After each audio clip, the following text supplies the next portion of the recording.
we were in Detroit, well, kind of Auburn Hills. Yeah.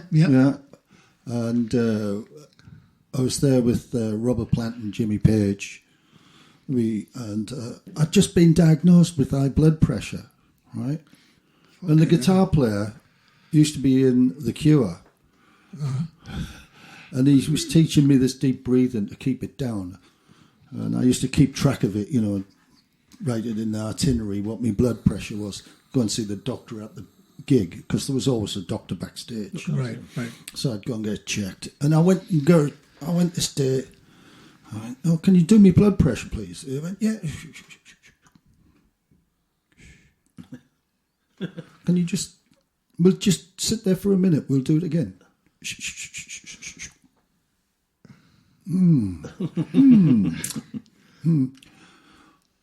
"We'll give it one more go, all right?" I said, "Okay, fair enough."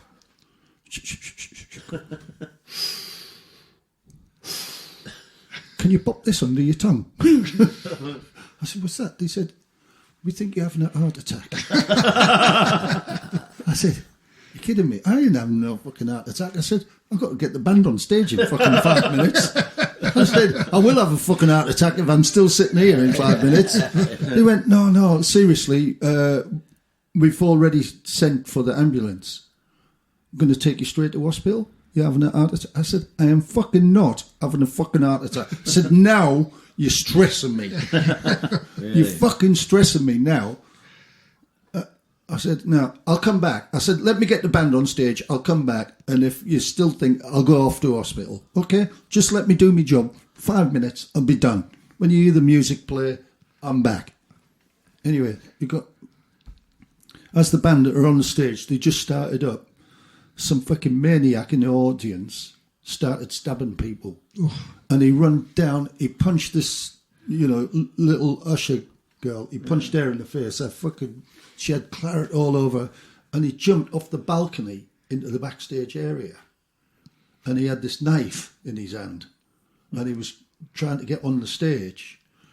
And one of the security guys got hold of him first, and I run over and I've got hold of him.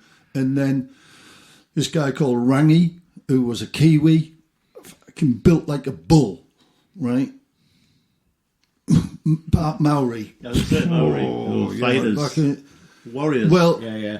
Look, so we've got the guy with the knife, this guy called Binsey, who's an East Ender, hard lad, and myself. And I've got all the guy's hand with the knife in it, and I'm fucking like this, and then Rangy, it's the three of us. He just flattens the three of us. You know what I mean? I thought, fucking hell. I instantly thought, I'm glad I'm not playing rugby against him. Yeah. All right. Boom, down we went on the floor. The guy fell on the knife. Oh. Stabbed him in the stomach. And then he's still holding on to the knife though, and we've pinned him. And Rangy just sat on his head. I couldn't move. He's fucking on the floor. There's me and Binsey holding him down, and Rangy's sitting on his head. Farting. You can't move it. Your head's pinned. It's very hard to move. Yeah. And then the cops turn up, and because of the blood and everything, the guy's laying there in the pool. We're all in this blood, and there's blood all over me, and I've got a knife, And we said, drop the knife, and he won't. And Rangy says, "Well, yeah." And Rangy goes, "Snap!" Snap. So I've got the knife then. So I've got this bloody knife in my hand. And I'm laying on the floor on this guy. And the cops turn up. And the medical people turn up. And the doctor looks down at me. And I looked up at this doctor. I said, "Should I be doing this right now?" He went, "Am I still having a heart attack?" This is the same doctor was telling me I'm having a heart attack. I said, "Should I be doing this right now?" Right. Anyway, didn't go to hospital. In fact, I said, this kind of tip. But the guy was trying to get on stage to kill Jimmy. Oh, wow. Right? He finished up going to court. He pleaded guilty by temporary insanity, the darkest depths of murder made him want to do it, made him want to kill Jimmy. But we were doing the show the next day. So it was, multiple. So we were back there the next day, and I said, "Can you do me blood pressure?" Yeah, check me today. The guy went, "Yeah, yeah, that's normal." Whatever, wrote it down. Normal now. Yeah, it's normal now. I said, "What?" He said, "Sorry about that." He said, "The machine was broken." I said, "You nearly give me a friggin' heart attack." Yeah, fuckers. Twats. Yeah, but we went back a couple of months later to do another show there, right? Uh-huh. And there was signs up all over the place. Do not let this guy into the arena. Do not give him admission. The security were watching out for The him. fucker should be in jail, in a fucking But mental he hospital. got off. He got off on it. Yeah. He pleaded temporary insanity. Yeah, that's the problem. That's the fucking problem. And they said the promoter said we can't stop him buying the tickets, but we can stop him coming in the venue. Right. Yeah. Yeah, a ticket has a right to refusal on the tickets usually. Yeah. Right. Yeah, exciting life in the man's Yeah, that's what Brody it Army. is, Yeah, blood and guts, that's it. You used to get involved, I showed you that picture of me with fucking fighting with Phil Collins. It looks like we're having a fight, but it wasn't. I'm trying to stop him fighting with this paparazzi guy that I finished up knocking out for him, But you just... And in America, I used to go around with Phil everywhere. I was there wherever Phil was. We went to the Oscars, the Grammys, MTV Awards, everything. I was there with Phil. All the gigs and the security guys. You were the shadow. Yeah, and the security guys used to come to me and go, "So Mel, well, you do martial arts?" I go, "I've done a bit of boxing when I was a kid. I've done a bit of karate, jiu-jitsu when I was at school." I said, "Other than that, you carry a piece?" I go, "Yep." Between my legs. Got my pork sword. Yep. But This is my rifle. This is my gun. Right. This is for A lot of these guys are like shooting. special This is forces, for fun. aren't But it's And all- they was going, "No, but you must do." Let's, Yeah, yeah. And they used to look at me, these big fucking, security people, and think, he's, Yeah. he's got to do something. he must Because have something, yeah. He's always with Phil, and he's like he's Phil's minder, but there's nothing of him. I was a lot slimmer in those days. Yeah. But we, as you all know, I just had a throat operation. And, I used to scream a lot at fucking people. That was getting through to them, Yeah. And I remember a couple of promoters, and I was just like, doing the box office was a fucking big thing, as we all know. It wasn't the TM, it was the money, And these promoters, I'm like, "Ah." And I remember this fucking guy, he's about 6'6", and I go backstage, I can't remember where he was. He was a promoter, and he goes, "You've been shouting at me like that all this time, you fucking little shit." And I went, "Do you want this little shit in your fucking face, asshole?" And he was like, "Take him to the dressing room, show him where he goes, But I used to just use the vocals a lot. I was diplomatic. I was a lot of diplomacy, and we did have this big security guy at the gigs, who never used to follow Phil around, but who used to be at the gigs to look after everybody, kind of. And I just remember one time, I said, "Listen," he said, "Well, what are you going to do about it?" I said, "I ain't going to do shit." I said, "But see that guy over there? 6'9" he is. I said, "He's going to come over here. If I nod and do this at you, he's going to come over, rip your fucking head off, and take a shit in your fucking neck." Yeah. And I said, "It's up to you." I said, "I ain't going to do nothing." Right. Right. But if I tell him to, I said, that's his job, is to fucking rip heads off. Right. So it's up to you. You want to go Fucking with it? behave yourself, or head rip. I mean, people knew there was money around. I mean, I didn't have too many heavy experiences like that, but I was in Australia. I was working with the Divinals, sort of an Australian punky band, I touch myself. So we were doing one of the workies. I said, "Well, you finished touching yourself. Get out of this, darling." Yeah. Do you mind if I watch? So anyway, we were doing a gig in one of these workers' clubs out in In the boomies. Tamworth or somewhere. Not a tiny town, but not a huge one. Yeah. But these workers' clubs are big. Oh, I know. Big I know. crowds. Yeah. And so we get there on the afternoon. The crew are setting up, and we're walking in, and the security guy was giving the singer and the guitarist, the leaders, a hard time about going in. I'm going, excuse me. He said, they haven't got their passes. I said, they don't need one. They were the usual. They were those. This guy was being a complete twat. Wouldn't let them in as any other. And it got nasty. So I just said, take the car keys, go back to the hotel. We'll just cancel the gig because of this big fat twat. So anyway, there was bad vibes all afternoon.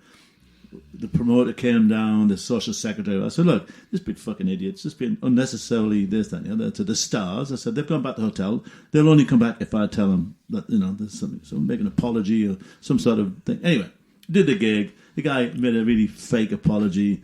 So there was bad blood. And I'm a fucking pommy bastard in Australia. And they're thinking, what's he doing, managing one of our fucking acts? Anyway, so I'd got paid cash that fucking night because I was paying per diem the next day. So the fuckers all knew the limey, the pom, had a bag full of money, whatever. So we're going back to this hotel, which is on the a ranch type style hotel, almost like hitching rails out front, very outbackish. And I'm remembering the day, and everything was weird. And out of nowhere come these two fucking cars in the dark parking lot, no lights on, pulled up right alongside me. Mate. I fucking jumped into my room. I smashed a chair. I thought, I'll go down fighting. They've come to get me. It was a fucking band. But I was so primed, thinking that I've got this bag of money.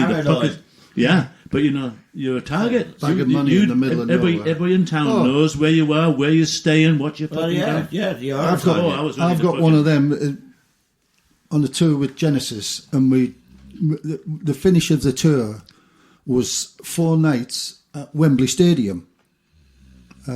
Which is those photographs where I presented to Prince Charles. But it's 4 nights, Wembley Stadium. And anyway, I'm in the office, because it's London, in the office, and Tony Smith says to me, Mel, go to Lloyd's Bank, collect this money for me. Yeah. Collect this in Oxford Street, right? It was the Mint, that's our bank. Go there, collect some money, right? I've got one of those pilot's bags, those, right, document bag with me. I go in there and he says, I said, I'm from Hit and Run Music. I've come to collect some cash. Straight into the manager's office. Sit down, Mr. Craigs. Here we go. 150 grand, right? Which is normal. So, like this. And the guy goes, he's like, I said, thank you very much. Sign here. Yeah, sign it. Yeah, right, thank you very much. I said, have you got some security with you? I said, no. He said, do you want me to get some security to accompany you back to the office? I said, no. He said, you might get robbed and that's an awful lot of money. I went, who've you told I've got this? He went, I haven't told anybody. I said, well, nobody knows. I said, and if I'm going to get fucking robbed, I'd rather get robbed for 150 grand than a fiver. If somebody's going to... I said, I've got a taxi waiting for me out the front there. I'm going to walk out, get in the taxi, go back to the office. Yeah. But his face when I said, who've you told? You felt all guilty. Yeah, he went, I haven't told anybody. I said, well, me neither. I said... So nobody knows I've got this money. So why would I get robbed? Yeah. That's the logic of a tour manager. Yeah. Everything's covered. Have you ever tried counting like shitloads of money while people are trying to fuck you over? You're trying to count, and they're like, everything all right? And they're trying to, you're going to be much longer? Well, Andy McCrail, who handled the money, I first out went with Genesis as Andy's assistant, but then he just done the money and I did everything else. I'd sit in the settlement with him, and he'd be like this. Yeah. Talking. I don't know how they do it. Yeah. Yeah, I know. But when I came over in 1980, they've got that 10. Yeah. 20. But us lot doing it. 30. well, I could not do that. 1. I could never do that. Yeah. No, Andy was like like a bank teller. That's right. Well, that's right.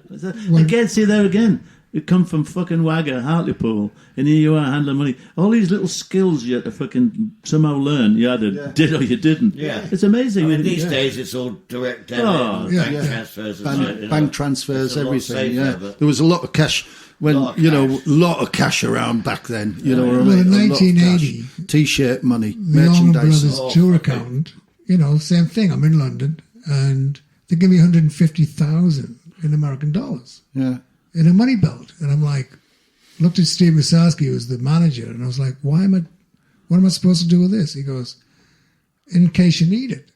I'm like, I'm doing all these gigs and I'm picking cash up everywhere.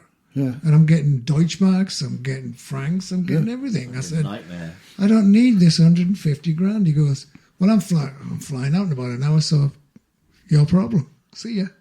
So this fucking money belt with 150 grand on me for fucking 3 months. I don't know how much was left when I fucking finished the tour. That's right. You know what I mean? But it was just Village. fucking mental. Yeah, just the cash was, yeah. Yeah, I mean, We used to fucking fill, bags. Yeah. Put it on the seats of the limos when the band got in, Yeah, well, I remember the Average White Band with Fucking Chuck, name on it, with Chuck Barnett. They'd do the gig. I mean, I was a TM on that, but Chuck Barnett would come out and be counting all the cash. Every gig we did. Yeah. And him and Bruce would be counting it all.